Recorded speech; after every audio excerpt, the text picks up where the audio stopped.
Brenden Martin in Ocala, Florida. A lot to talk about today. Do us a favor. Take your phone and take that picture with your phone of the QR code. We're live, streaming live. That's very difficult, but we do it on 8 channels of Twitter, and if you Facebook, and YouTube. And if you're watching and with your phone, which 80% of you are, go to the chat room. There's a link there too, or just search it. SEC Sidelines. You're going to find us. It's we're everywhere you want to be. Yeah, and check out all of our sponsors like Tom Martin's Body Shop. I'm telling you one thing, man. We're blessed. We're growing. Share us and like us means more than you know.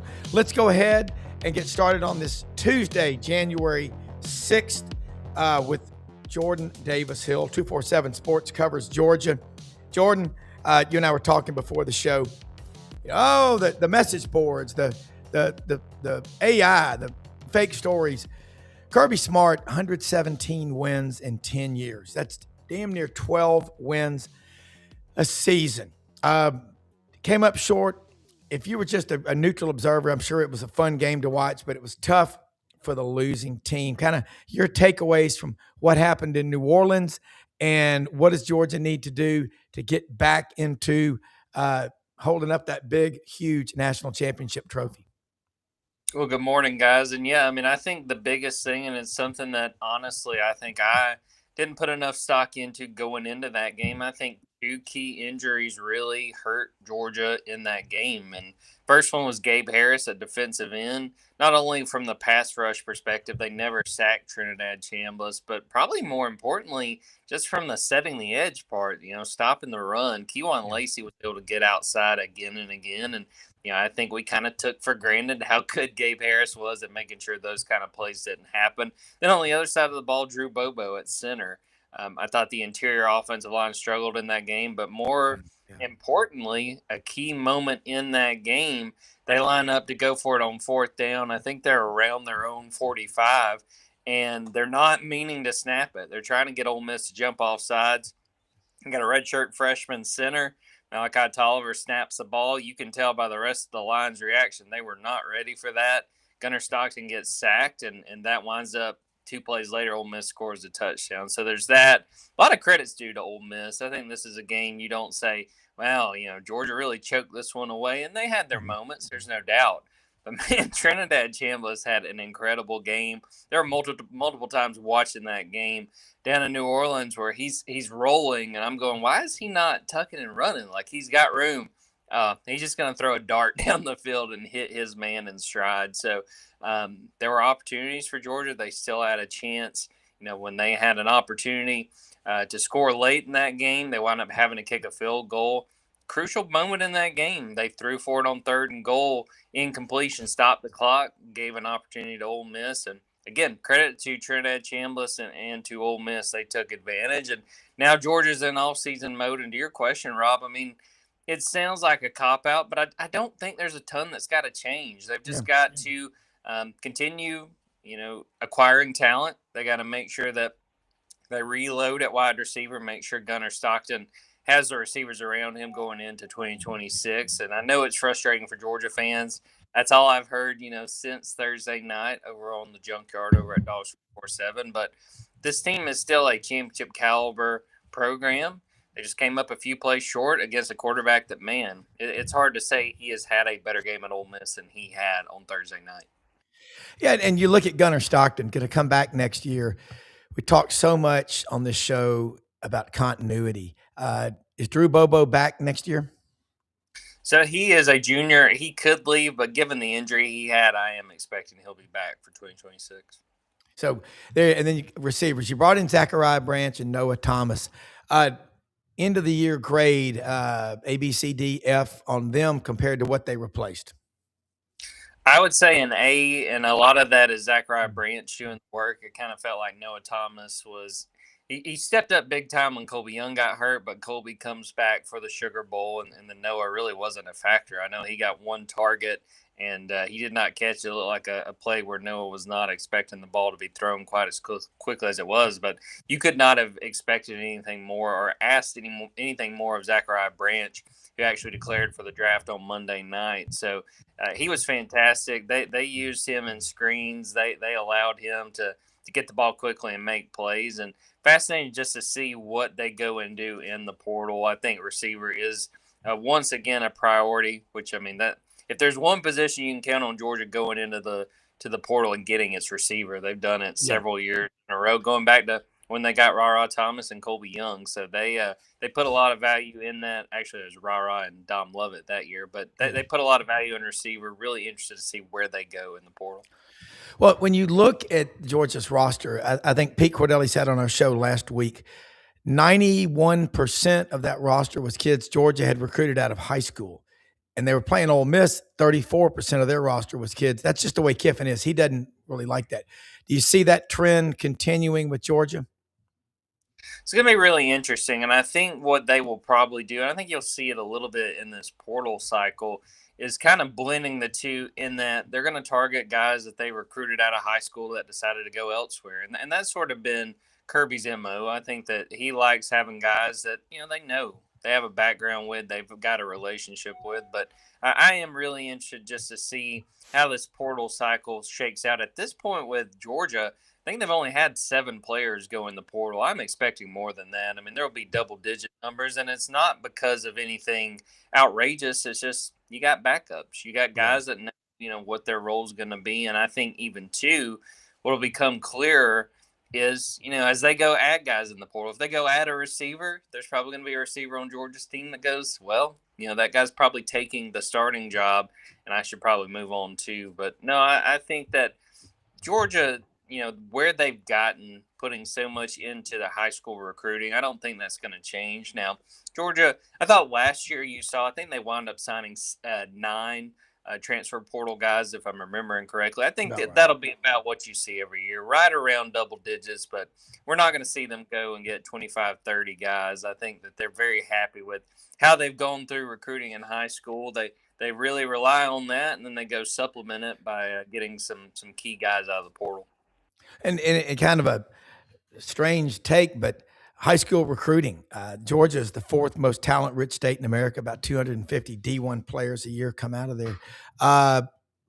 Anything they might do in February which is kind of just an afterthought now from the December signing period? Any new high school kids are after?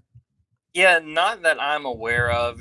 It's gotten to where it's like 1 or 2 high school guys are even on the radar by February. So at this point, I don't expect so. I guess the only thing that could happen, we got to pay attention to this NFL coaching cycle from the standpoint of if a head coach from another school leaves, does a kid reopen his recruitment and wind up being an option for Georgia? But at this point, not expecting anything. I think Georgia's high school guys are locked up. The only thing that I think would change that is if you see another college head coach wind up leaving his job. Yeah, and you look at the staff for Georgia. How much turnover do you expect to see?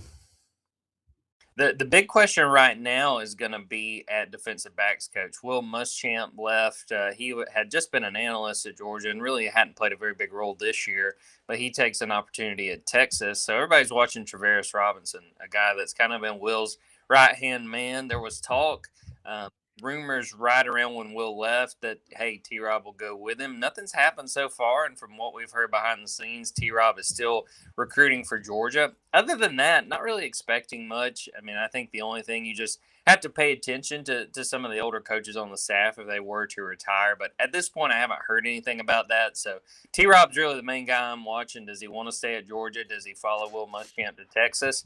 Like I said, there was some rumors about that when Will took the job, but so far T-Rob is still working for Georgia, and I think he's going to do his best to try to help them put this portal class together. Offensive line play is it's so difficult now because of the lack of continuity. Guys are coming and going. Probably takes 2 years to develop an offensive line unit. What kind of grade would you give the Big Red Wall this year? I'd probably give them a B+. I think that for the most part, they definitely took a huge step forward from last year, which was a struggle. I mean, I'd probably put it around a C- for 2024. It just did not live up to expectations. I thought they did really well this year. Now, there were times they struggled to run the football, but for the most part, they did a good job of keeping Gunnar Stockton upright. And the biggest thing I wrote about this in the lead up to the Sugar Bowl, they had a true freshman right guard who started, and then Juan Gaston, another true freshman. He started at the beginning of the year and then kind of became a reserve, but kind of that next guy off the bench among the 5 starting offensive line. So I talked to Stacey Searles for a few minutes at Sugar Bowl Media Day about that, and he pointed out some guys. Trying to remember some of the names: Trenton Sturdivant, Cordy Glenn, some of the guys he coached back in the late 2000s at Georgia that were freshmen that played. But he said, you'll get some young guys in the mix every now and then, but he really lauded the work those guys did, especially Dontrell Glover. Guys, he was someone who didn't get to Georgia until the summer, but he really talked highly, Stacey did, of Dontrell's approach, but also pointed to him playing at Langston Hughes High School, which has become a powerhouse in Georgia. And he said, look, his coaches and the way they prepared him got him ready to come to Georgia and play right away. He was very impressed there. Very bright future for Dontrell Glover as well as Juan Gaston going into their second years. Yeah, and you look at the defensive line. We talked about in the preseason. You're so good at laying the groundwork and kind of you're a planner, almost like an engineer, architect. But you talked about the youth on the defensive line. How did that end up, in your opinion, working in your favor, or was it a detraction? Well, I think it was a situation that got complicated once Gabe Harris got hurt because, again, a big part of that loss against Ole Miss was that they struggled to really create pressure and to stopping Keyjuan Lacey at the first level. I thought that they had issues getting to Keyjuan and keeping him from really making big plays, even if it was 5, 6, 7-yard runs. But I thought on the whole, I think there's a lot to be excited about. It starts with Elijah Griffin, defensive tackle, true freshman. Was not a starter, but played a whole heck of a lot, especially down the stretch. Former 5-star kid out of Savannah. You're going to hear more from him. And, they got big shoes to fill. And I'd probably look at Elijah to be that guy to do it. With Christian Miller declaring for the NFL draft, that was not a surprise. A redshirt junior, 4 years at Georgia. It was pretty much assumed he was done at Georgia, and he had done a great job. But bringing him back, you expect to have Jordan Hall back, who got hurt in that game against Florida back in November. Having those guys, getting other guys to come along like Nnamdi Agboko, some of the younger defensive linemen, Joseph Jonah and Janye, who stepped up with Gabe Harris unavailable. So I think they feel good about where they're at on the defensive line. It wouldn't shock me if they try to go add 1 or 2 from the portal, but that's mainly because you talk about depth, you talk about positions where you want as many bodies as possible. Kirby always looks at both lines of scrimmage. So just pay attention. I haven't heard any names on defensive line, but I know they love having as many bodies available there as they can get. And they've always had a lot of running backs. Nate Frazier, at the end of the season, was running like a wild man turned loose. I mean, he was just so much fun to watch. Who's behind him? How much depth it'll be interesting to see if everybody stays. They lose Josh McCray and Cash Jones. They're out of eligibility, but Chauncey Bowen's played a pretty good bit. Behind them, Bo Walker flashes, but didn't play a ton. And looking at, high school with Jay Lamar, they got coming in from Colquitt County, that will be helpful. So I think they feel pretty good about their room right now. They did lose Roderick Robinson to the portal. Again, not a surprise to see that. He was a guy that Josh McCray basically supplanted in the depth chart. So it'll be interesting to watch and see what happens with the running back. I think they feel good if they can keep everybody that is in the room, as long as nobody portals. But I think they like what they got, and I think they could go add another person. I don't know who that is. I was looking at Hollywood Smothers as a potential option from NC State, but he committed to Alabama on Monday night. So I would take a look at running back, but can't say for sure that they will add to that position from the portal. Is it true that the folks at Webster's Dictionary are rethinking what the word commitment means now? Well, it really gets me. We saw this last night. I think it was the Notre Dame kid that committed to Nebraska and then flipped to Kentucky. I really lose the quarterback. Yeah. I don't think about the fact that a portal guy could flip his commitment, but Georgia saw it a couple years ago when Jaden Mayava, who had been at UNLV, I guess that was last year. It all just kind of runs together. Yeah. He committed to Georgia for about a day, and then he flipped his commitment from USC. The real shame of it, Rob, I wrote a breakdown of his game, and I was like, man, that was one of the better evaluations I feel like I did. Like 8 hours later, he had flipped to USC. So you never know. You got to be ready for anything. I know that much. You do. Before you go, Georgia basketball got to win multiple overtimes against Auburn. Mike White's getting that thing going. The court looks different. Got the big dog out there on the court. You like that? And it doesn't look as good on TV as I think it looks in person. But yeah, I don't know if me and Brenden will be talking much after tonight's game, because that's going to be. I think Florida's like a 9.5-point favorite, which I think honestly it makes sense to me, because Georgia's biggest weakness is rebounding the basketball, and Florida's probably greatest strength is rebounding the basketball. So they want to prove themselves. I was impressed by what they did against Auburn and holding off. I mean, Tahad Pettiford, 25 points. They get him to foul out late in regulation. I thought that made the difference. But yeah, 13-1, great start. I think they're kind of playing with house money in this trip to Gainesville. If they can shoot lights out and hit some more three-pointers, maybe they got a shot. But I think Florida's got a real chance to serve them some humble pie, because I don't know that they're going to be able to battle on the boards like Florida can.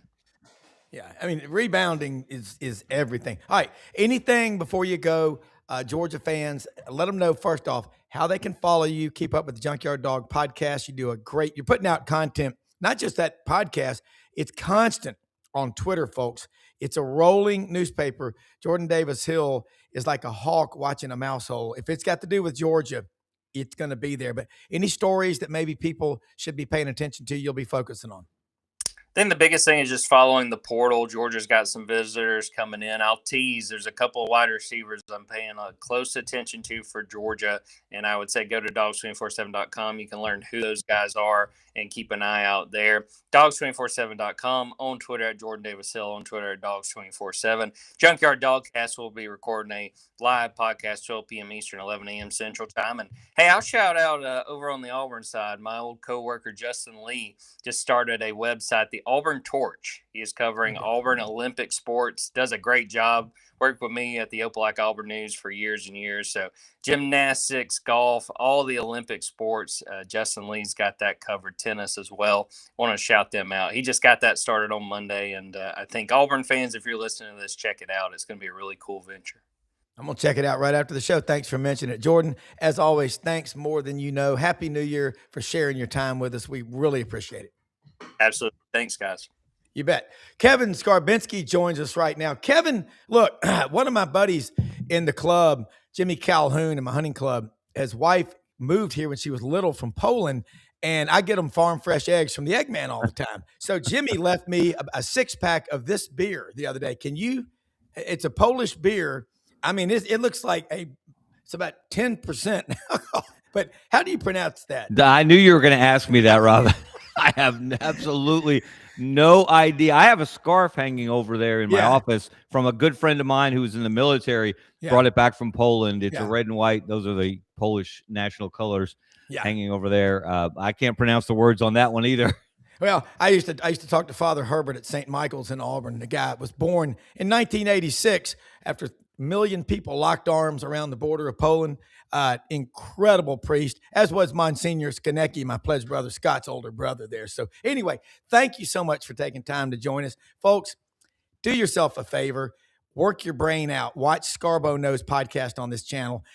Brenden said it best. He goes, Kevin is so prepared. He's got everything written and put out, but you put out 35 to 40-minute podcasts. I watch every one of them. You either watch them live or right thereafter, but it's great content. Scarbo Knows, also the Birmingham News, one of the best sports writers in the country, and also the only U.S. basketball writer, Hall of Fame writer ever from the state of Alabama. That is a big deal. Kevin, you've been watching a lot of football. Hold on. Someone else just transferred from Auburn. That's now, 73? What's going on down there? Rome burned while Nero fiddled. Well, Alex Golish apparently is trying to implement the Curt Cignetti plan in bringing his entire half of his team with him from his previous stop. The only problem with that is that Curt Cignetti and James Madison had much more success than Alex Golish in South Florida. Yes. So I'm not sure that blueprint will work in this case or in any case.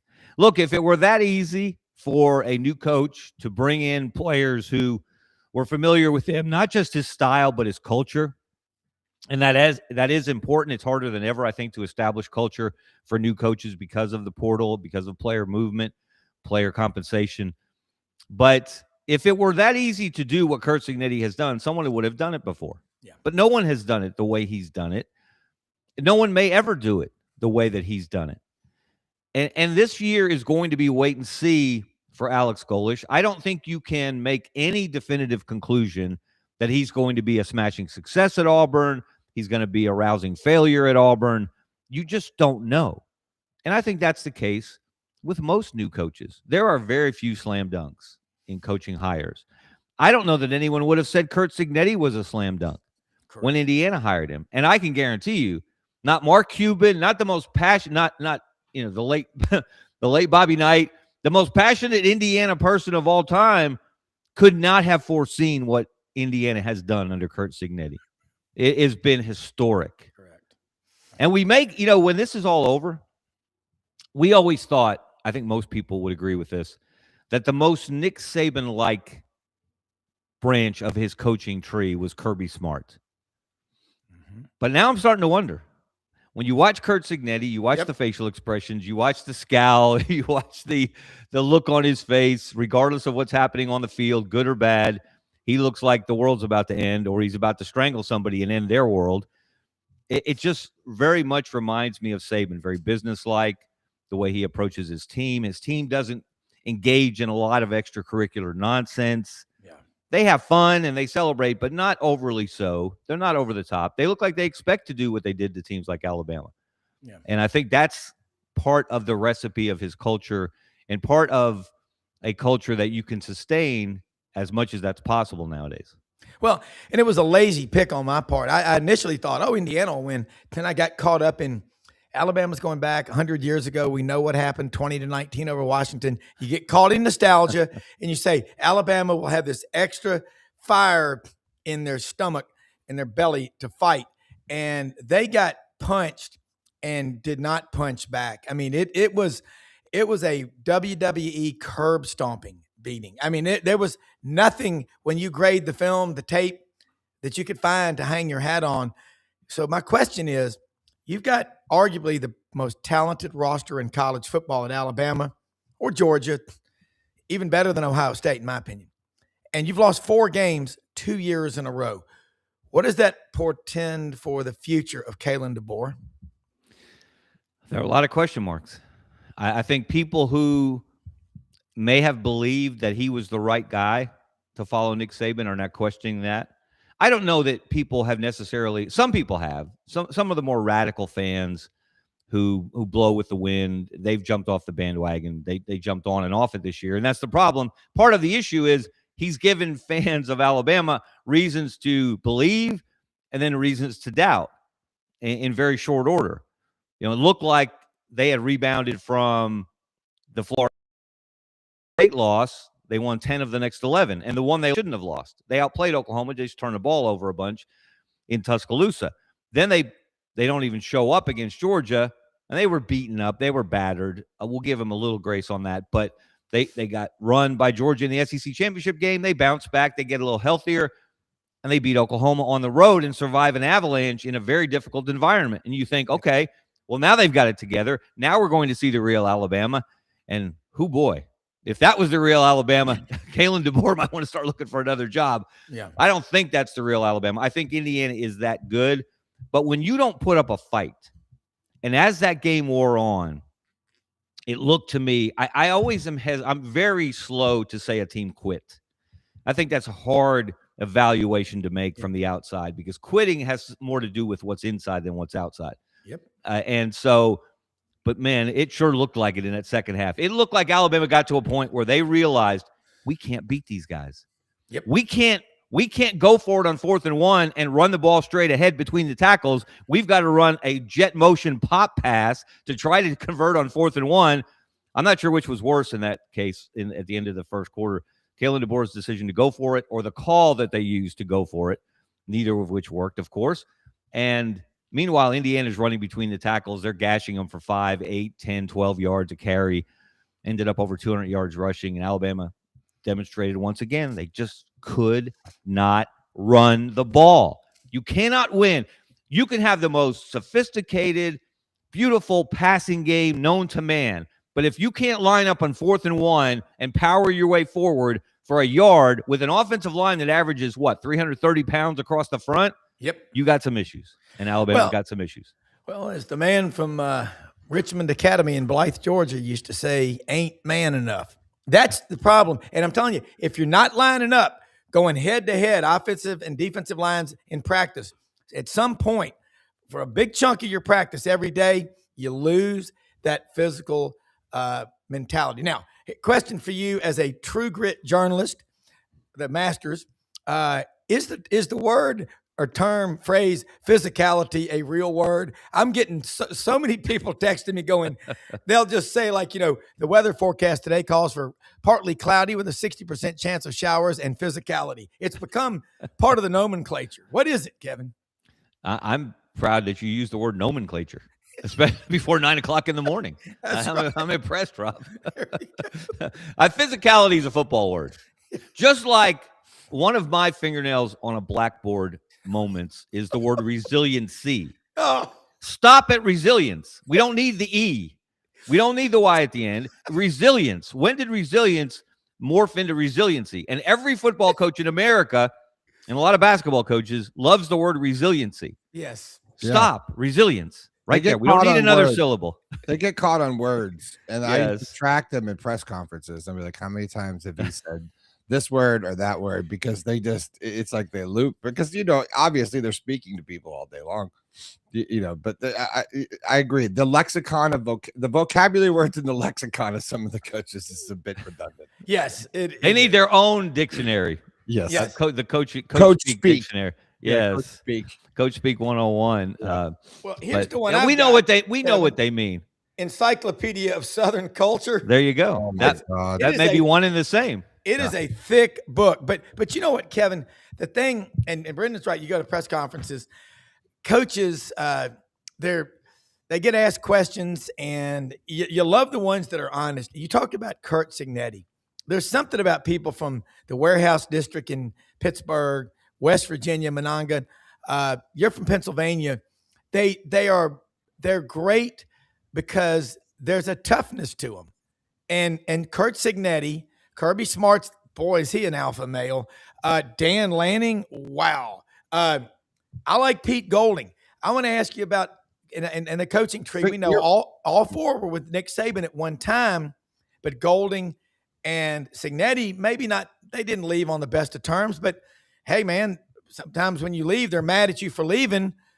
And people thought, why would Cignetti take a job at IUPU? Well, it was better than where he was, he felt, and it's worked out for him.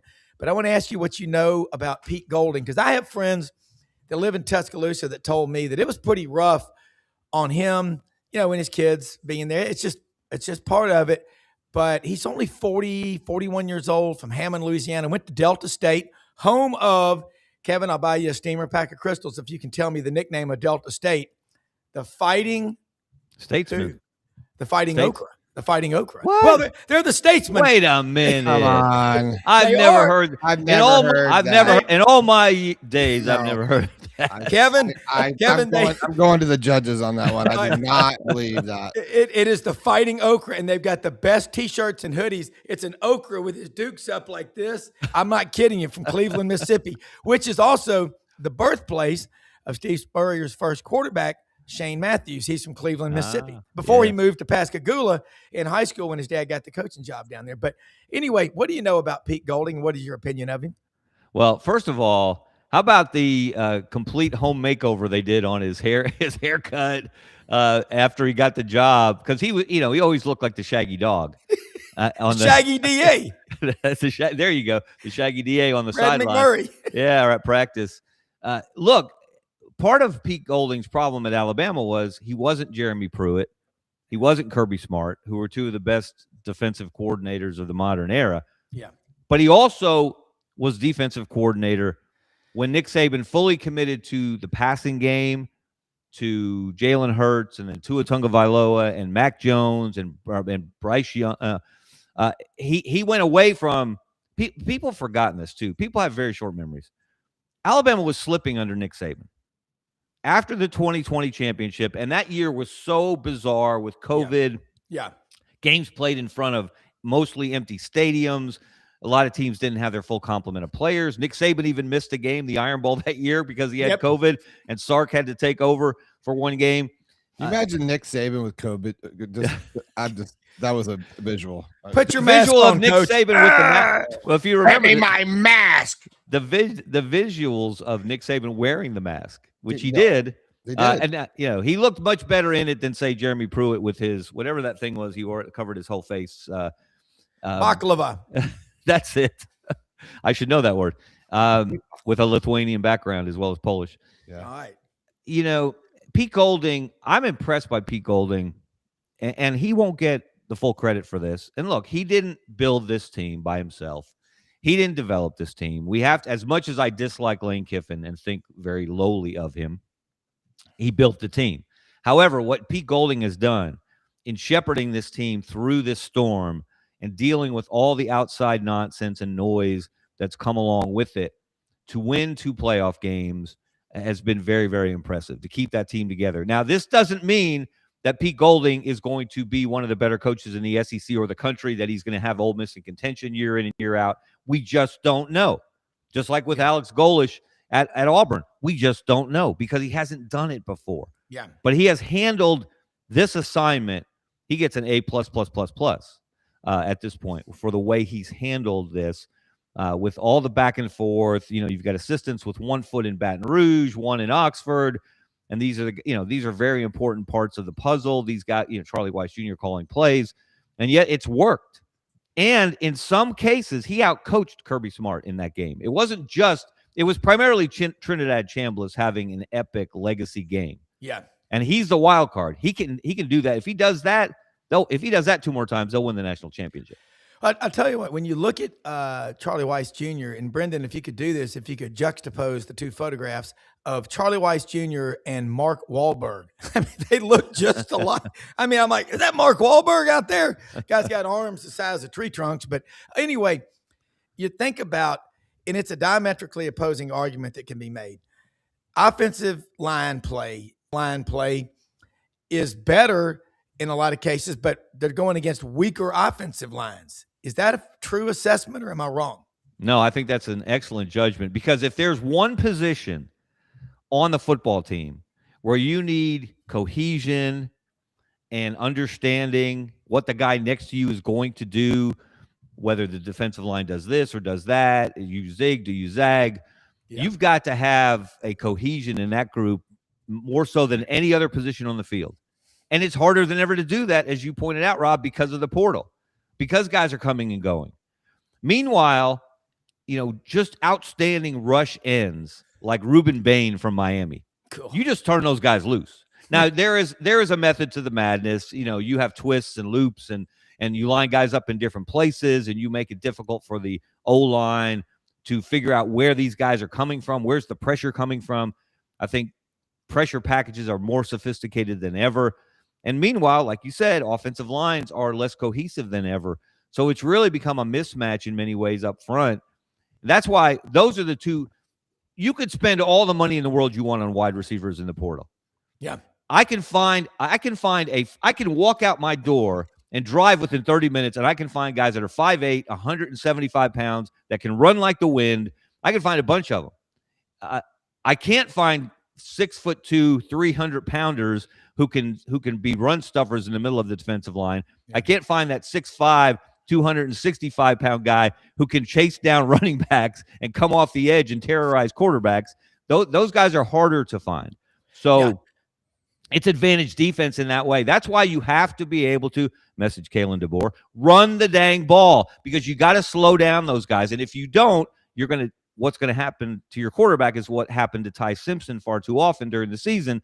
That's why he ended up with a cracked rib against Indiana, because he had to escape the pocket and he got just hammered by probably the smallest guy on Indiana's defense, the DB, who really just laid him out and broke his rib and sent him out of the game. But that's why, it's advantage defense. That's why you've got to have a quarterback, I think, that can create. And Ole Miss has a better quarterback in that sense. Not saying he's better A to Z than Fernando Mendoza, for example. But in terms of being creative, some of those plays he made against Georgia, I mean, he's running for his life and he's flipping backhand passes before he gets to the sideline, and you can't scheme against that. No, you can't. All right, I'm going to throw some comments at you from our viewers. I love this. I remember when Saban was against the hurry-up offense because of player safety. Kelly Leak, at least that's what he said. One Stone Angel, love this guy. Prayers for you, fighting cancer. I love you, man. You watch this show every day. You watch every show on this channel. One Stone Angel, I would like to see Ole Miss go all the way. Kelly Leak, yes, Ole Miss all the way. I like this. Rob Anderson, Alabama assistant coaches must live in the coal mines. Thank you, Stone Angel, another great show. It's great because we got the best producer and the best guest and the best audience. Also, Kevin, the most often repeated quote that I've passed along to people over Christmas and New Year's is, have you heard what Kevin Scarbinsky said about Ryan McGee? He's a great journalist. Got a lot of respect for him. He's outstanding. But boy, was he used by Lane Kiffin on that Netflix, about how he turned his life around. Zebras don't change their stripes. They just change their watering holes. That's Lane Kiffin, isn't it? I was at the zoo, by the way, yesterday with my daughter and grandson, and I saw the zebras, and one of them's name was Lane. I'm kidding. Wasn't it, karma's a real thing. I fully believe that. And wasn't it delicious on New Year's night? While Ole Miss, I mean New York strip delicious. I made some on the grill last night. Salacious. You're a strip guy. Oh yeah. On New Year's night in New Orleans, Louisiana, the Ole Miss football team is beating Kirby Smart and Georgia in a playoff game. Meanwhile, an hour or so to the west, in Baton Rouge, Lane Kiffin is making an ostentatious entrance into the PMAC alongside Kim Mulkey, another really lovable character. Yeah. Before the game, as LSU's women's basketball team is starting its SEC schedule against Kentucky, and they lose on a buzzer beater to the Kentucky Wildcats. And wasn't that sweet? Yes. I mean, that was just, like I said, karma is it's a word I don't want to say on the. It's a witch. It's a witch. It's a bitch. Yeah. There you go. Get your brooms ready. Brenden doesn't mind saying it. Brenden will say it. I don't care. I don't care what anyone thinks about me. Yes. Kevin, I actually did tweet the B word. I tweeted it that night. That one got a lot of that one got a lot of engagement. And let me tell you the tweet that went viral. And you guys know I love the live tweet games. Yeah. This is a true fact. Although Texas fans some of them don't know how to read or count, and I had to school them in both cases. Nick Saban and Kirby Smart are the only SEC coaches who have more playoff wins than Pete Golding. Huh. Think about that for a second. Wow. Now, and people, I can't tell you how many Texas fans came back at me and said, what about Sark? What about Sark? What about Sark? What about Sark? Sark has 2 playoff wins at Texas. They both came last year. 2 is equal to 2. 2 is not more than 2. Nick Saban has 9. There it is. You were right. I told you. We got. I know not to doubt Rob when it comes to Southern culture. No, and all of these. But Kevin, I'm going to tell you what. Man with it. Kevin, you're so. It's so cool to get into words like physicality, and then you get into what is being said. So much. I look at so much stuff online, the punctuation, the lack thereof. I mean, we had a typing teacher at Christian Brothers High School named Brother John Michael. The man was at least 7 feet tall, 400 pounds, and he wore the black robe with the white collar, LaSallian Brothers. And in typing class, he would walk around like the penguin. He was ginormous. He'd block out the sun, and he would say, "Don't look at the keys." Then if you did it again, he'd say, "Don't look at the keys, you jackass. Don't look at the keys." But next thing you know, you're grabbed by your hair out of the I've learned how to type that way. Also learned punctuation. Under duress. It explains, this is explaining a lot, Rob. Yeah, under duress. Brother John, he taught my dad, who graduated in 1947. And so anyway, what I was going to say is that when I text someone, I indent 5 spaces to the right. It is so ingrained in my head. And when you're counting numbers, the first 9 numbers. School. Yeah, that is old school. That is old school, dude. But the first 9 numbers, like 1 through 9, you spell it out. Until you get the number 10, do you put the digits? I learned that, brother. Amen, Stephen, brother. Brother Stephen Schonhoff in Word Wealth. And if you didn't do it right, you wrote a 5,000 word theme on why that mattered. Damn, that was awful. I had to do 2 of them. Now the space after the period is not even, that's going away now too, Kevin, which I see a lot of younger people just going, even the AIs are losing the space after the period. Rob, I need to ask you, are those your glasses or are those Audrey's? These are Mildred's. I broke Browne, everybody, wearing his wife's glasses. Here it is. Robert Browne. Good God, Rob. Those aren't better. Those look like you got them on TikTok. Audrey ordered me. Look. Those are Audrey's. She ordered these glasses from this place. I don't know. Those are both Audrey's glasses. I don't know. I mean, can we talk about that? Was not an improvement from choice A to choice B. I don't think that is, and I'm just saying it. Okra is a fighting. I'm going Ray Charles on y'all, man. Fighting Okra. Right? There you go. That's a lot better. more. That's much actually better. I feel much better. I'm gonna have to work on these. Hey, y'all, freaking me out. They're awful. I'm gonna get some new ones today. Look, Brad Logan's gonna join us in a minute, and Kevin, stay on with us. He's Logan Media Network. Brad, they do a great show every Saturday, Football Saturday in Oxford in the Grove by the Planetarium, like an ESPN game day set. And Brad really knows Ole Miss. He's going to be on with us. Yancey will check in later in the week. He's going to be on his way to Tempe for the Ole Miss game against Miami. And Kevin, you look at right now, the SEC's last hope is Ole Miss. At 5 teams started. That game is Thursday night. We're down to the final 4.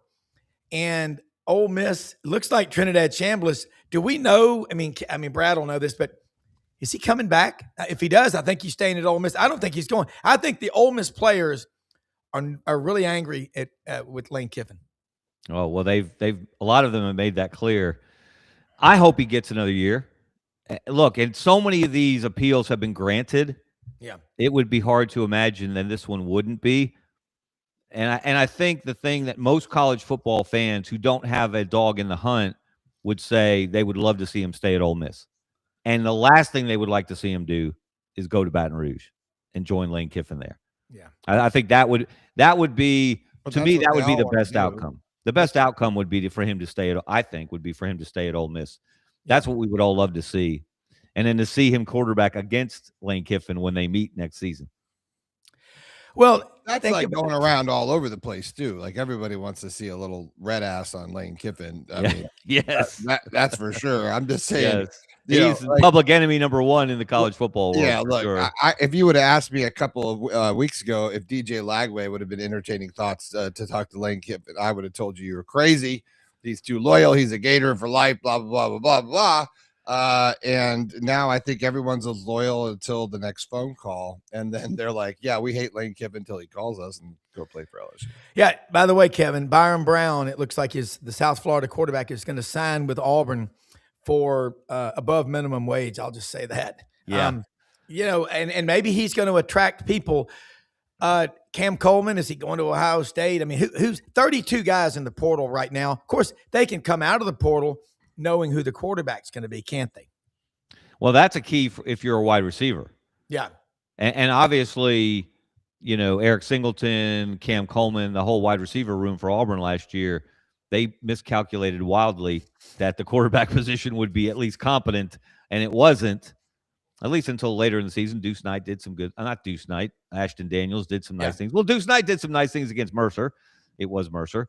Yes. But, if you choose if you're a wide receiver, you choose a program with the wrong quarterback, you're going to have a miserable year, as Auburn's very good receiver room the last couple of years has experienced.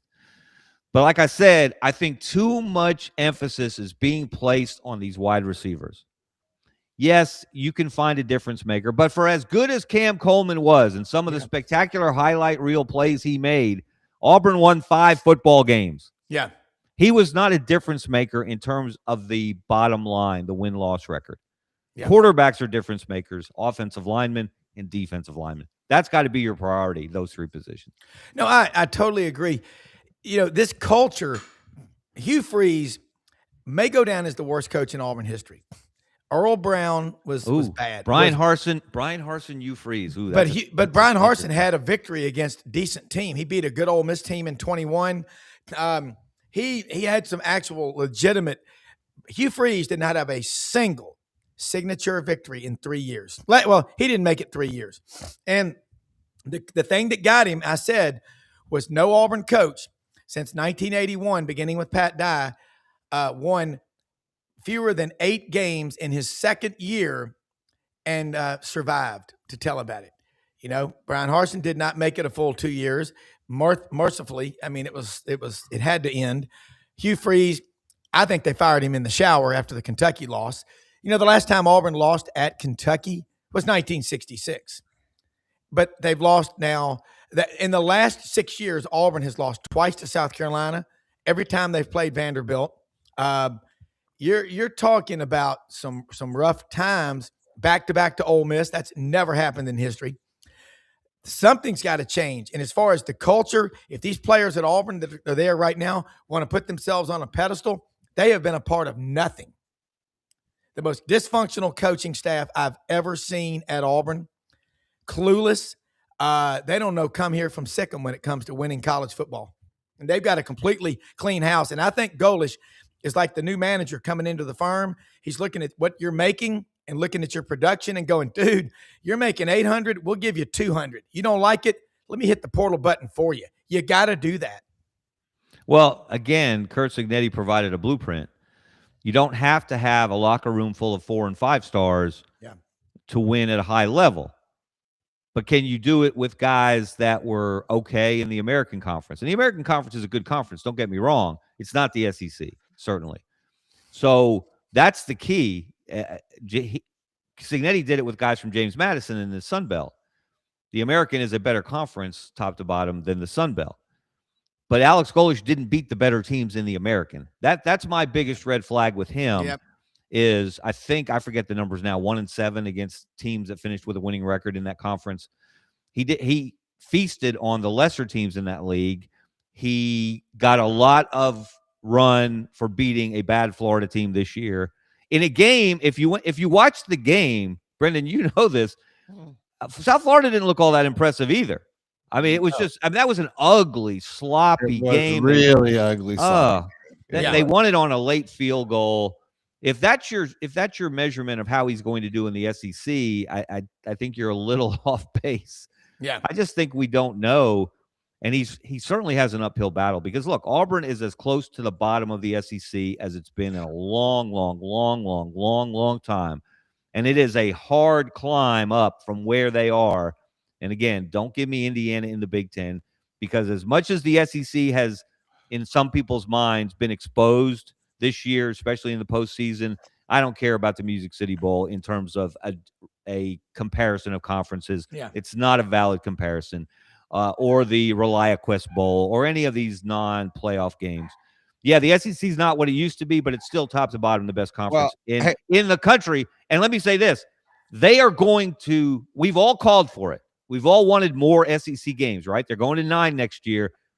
Greg Sankey and company may rue the day they went to 9 because you're going to have more teams suffering more injuries. You're going to have one thing. Allow bigger rosters. Because you're going to have, you really are. I was thinking you need to expand the roster then, because you don't have enough guys to reload.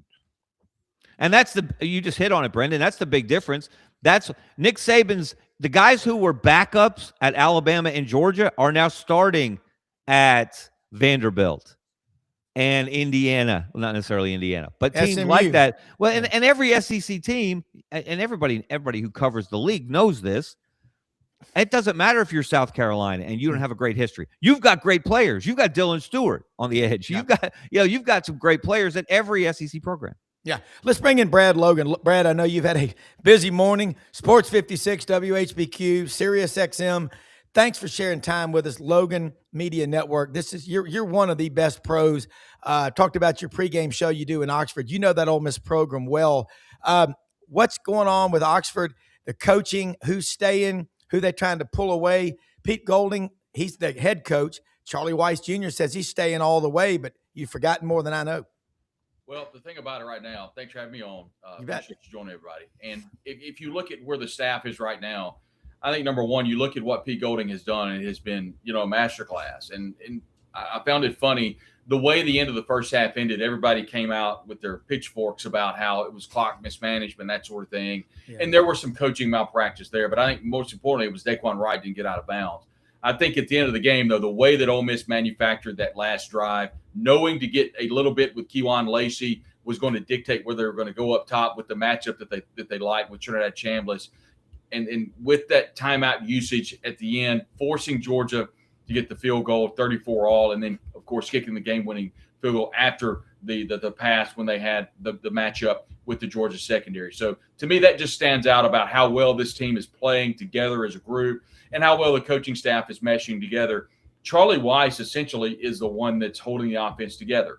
Now, there was a report yesterday that he was back in Louisiana. I think they had an Arizona State transfer quarterback, so he's recruiting there. Now, I think it's one thing to say, he's a good guy and another good coach. I think in this case, Charlie Weiss is a really good person. So I think, and I know that Pete Golding trusts Charlie Weiss, not only with the offense, but trusts him to do the right thing. And I think he shined out from under the tutelage of Lane Kiffin, having the offense all to himself. And that's one thing Pete Golding said. This is his offense. I have nothing to do with it. And Joe Judge, someone that we talked to yesterday, he's also a huge component of this offense, actually took me through the drive at the end of the game about when I explained about Lacey getting a couple of yards, and they're thinking, okay, we don't need to go 3 and out because they've got a great kicker. So we need to get some yardage on first down, go up top, don't get it, run the ball. Then we can punt with if we have to punt it all with no time left. But I think the way the master class was, the way they manufactured the clock. To answer your original question, I don't know if Kevin Smith will be on staff during the game in a couple of days. I know he's kind of been back and forth. There's been reports that he's come, that he's going. There was a post on X about how, don't listen to the message boards. And I think it's a lot of nuance there. I think at the end of the day, Ole Miss has its staff in place. They've got a couple of coaches that have come in, but it's just Charlie Weiss's offense, and he's going to take this team through the national championship if that's where they go. Everybody else, Heather Dinich of ESPN asked Pete on the call the other day about, she kind of tripled down and is like, okay, so how many? And he was like, everybody's making such a big deal about these coaches. We've got millions of people in our staff, in our offices, that can handle this team over the next couple of games. Y'all are making way too much of a deal. He said, they're grown people. If they want to leave, they can leave. If they want to stay, they can stay. This is a professional organization, and I think Pete Golding has done a very good job as head coach with Lane Kiffin headed off to LSU. Yeah, Kevin and guys, Antonio Kite, I'm thinking about him, defensive back, played at Alabama, played at Auburn, now had a hell of a game the other night for Ole Miss out of Andalusia, Alabama. Boy, that's the portal at work. Kevin, questions for Brad Logan, Logan Media Network, covers Ole Miss, again, like kudzu and cotton. Well, I don't know Brad, but I follow him on Twitter because he puts out great information on a regular basis. And, Brad, you made a great point, I think, about Charlie Weiss Jr. And what a contrast. And it's not a completely apples-to-apples comparison because he's going from position coach at one school to position coach at another school, coordinator, whereas Lane Kiffin in 2016 was the Alabama offensive coordinator, and he was going to become the Florida Atlantic head coach. But you're seeing one man handle it professionally, maturely, and making sure that he gives his best to each of his two employers. And that is a complete contrast to what Lane Kiffin did in 2016 at Alabama, when Nick Saban felt compelled to make one of the most radical decisions we've ever seen a coach going to play for a national championship, firing essentially his offensive coordinator a week before the championship game. And Charlie Weiss has handled this so much better. and has really, I think, gained a lot of street cred in the profession. Not that he already had a lot of that, but he's only elevated, I think himself in the eyes of maybe future employers, people looking for a head coach down the road. I've been very impressed with what he's done, and I'm glad you pointed this out. That the way that Pete Golding and the staff handled the end of game against Georgia, they outcoached Kirby Smart and company. There is no other conclusion to draw, and I'm just enjoying watching it. Well, thanks for the kind words, Kevin. You're an incredible journalist, and I've enjoyed following you throughout the years. I think you look at this Ole Miss football team, and Charlie Weis. Let's just say the apple didn't fall far from the tree. I think he learns a lot from his dad, and I think what we're seeing is a Charlie Weis Jr. that's out from under the umbrella of Lane Kiffin, and that is no fault of Lane whatsoever. It's organically happened. How we're seeing Charlie Weis Jr. calling some of his best football without having Lane on the other end. Hey, look, you won't find anybody that I think calls a better football game than Lane Kiffin. There are very few right now in college football that are better between the lines than Lane Kiffin. But what we're seeing right now is we didn't know. There were a lot of boxes that Pete Golding had checked at Ole Miss. He'd coached under the best. He'd coached under Saban at Alabama. Frank Wilson, who I think is a great coach, who's now on staff at UTSA. He, of course, started at Delta State, coached with Ron Roberts, who's now the DC at Arkansas, was at Florida, played at Delta State under Rick Rhodes, came from Hammond, Louisiana, and walked on with a little bit of a scholarship to Delta State as a DB. Oh, by the way, he left Delta State as an all-conference, Gulf South Conference defensive back. And as you say, the rest is history. Worked himself all the way up, learned from the best. So we knew he had a lot of boxes checked: recruiting, defensive prowess, pretty much the accolades from every major head coach in the country. He'd done everything except one thing, and that's win a football game. He did that against Tulane, and I think the rest I don't want to say that Ole Miss got a free shot against Georgia, because I received a lot of pushback on that, because people told me, and it rightly so, I guess, that they're much more of an even playing field than I was making it out to be. I think history in Ole Miss kind of come to fruition for me. A program that's never played in Atlanta for the SEC championship game, a program that hasn't played for a national championship since the 1960s. I think recency bias played a factor in that, and we would learn that Ole Miss would play well. I think we're learning, number one, that head coach Pete Golding is learning how to win. Yeah. And he's doing it on a very high level. He's surrounded himself with really good coaches, and I don't think coaches like Joe Judge are getting enough credit for what they're doing. Randall Joyner, the defensive line coach, Brian Browne, his acting defensive coordinator, who played at Ole Miss, as a Corinth, Mississippi native. And what we're seeing right now is Ole Miss is a team that everybody's kind of latching on to.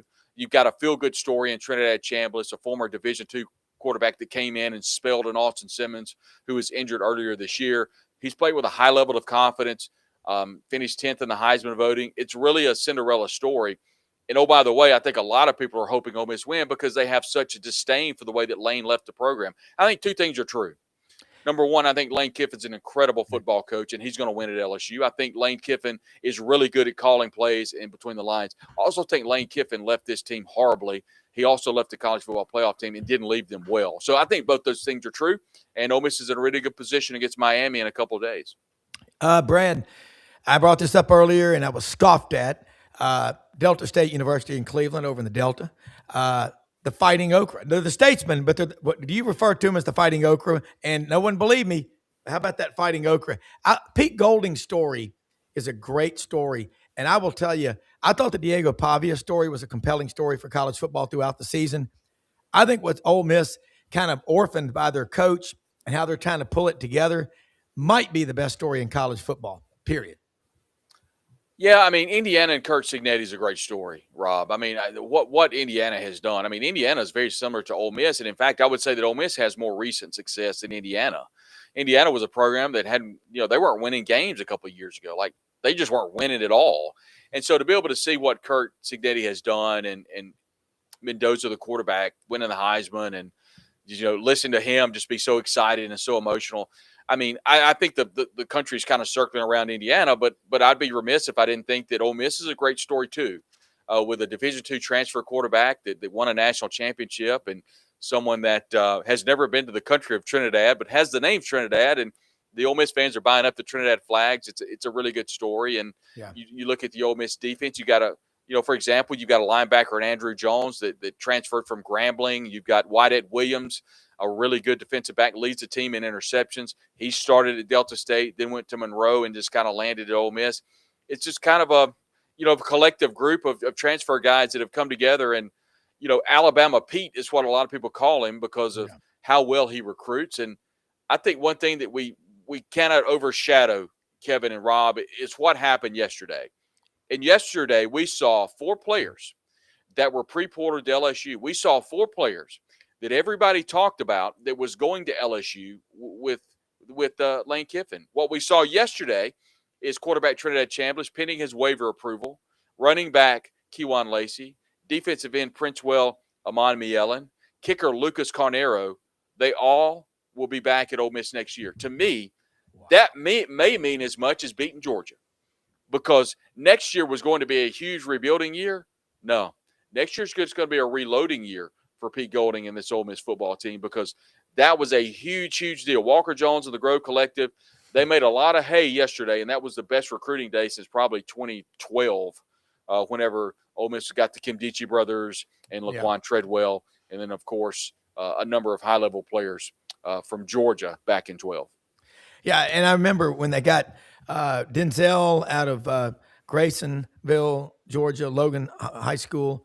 That was huge. And then, Laramie Tunsil out of Live Oak, Florida. That was about as good as it gets.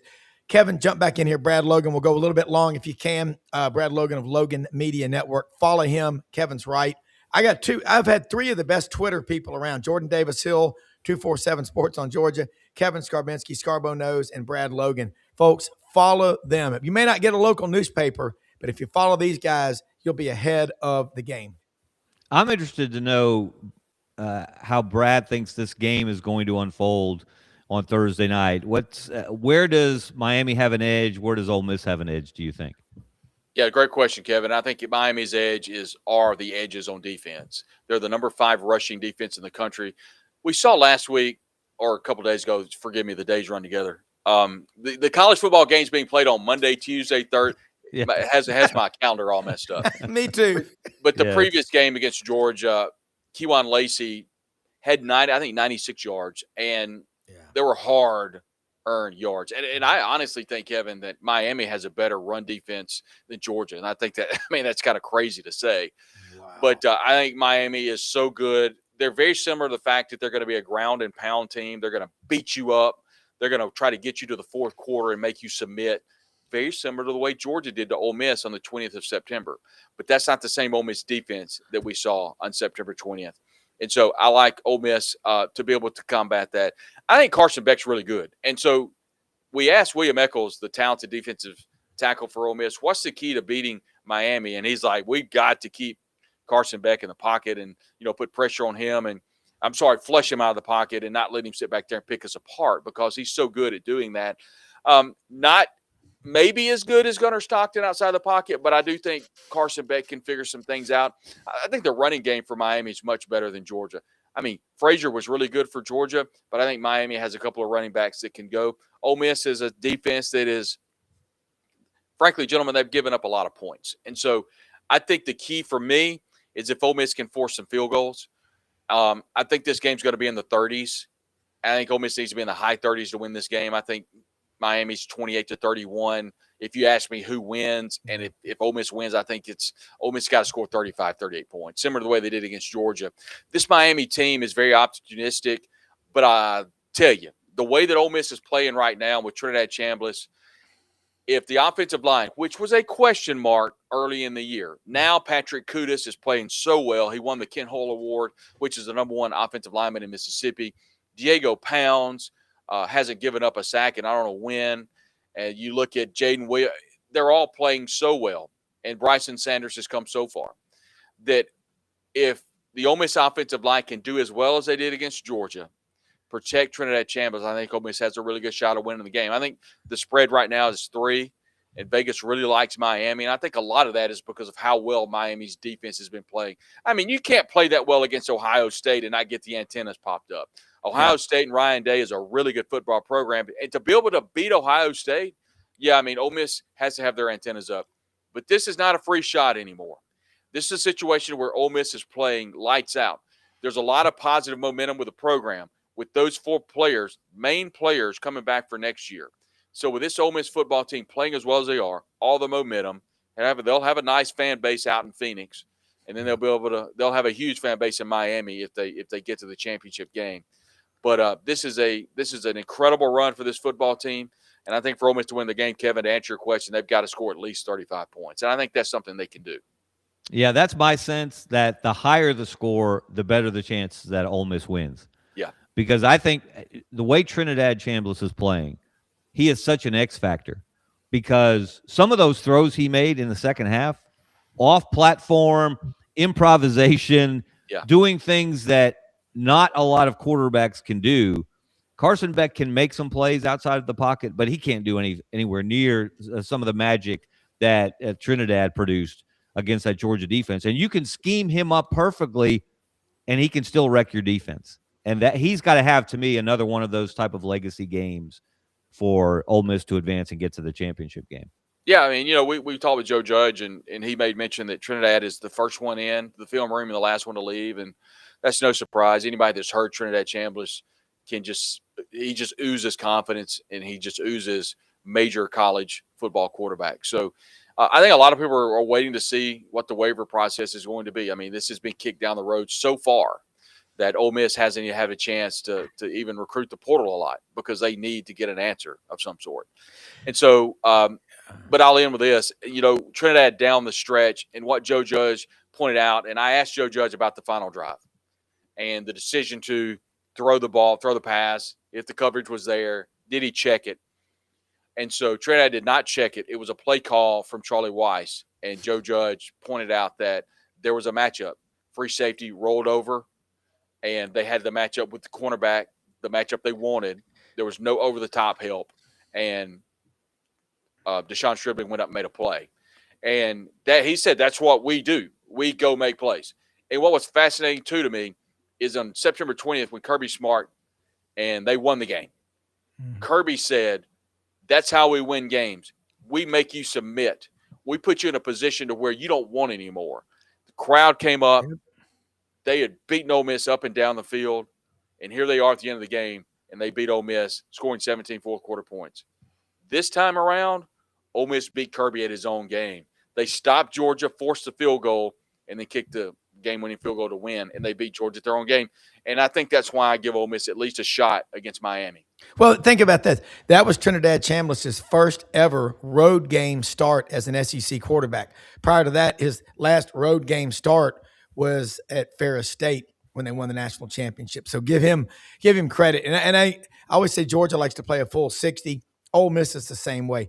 And those 3 plays in the second half by Trinidad Chambliss are as important to Ole Miss football history, in my opinion, as Walker Jones coming back from Under Armour and running the Grove Collective. I know I have a friend who told me about one guy who's given y'all now $30 million in the last 2.5 years.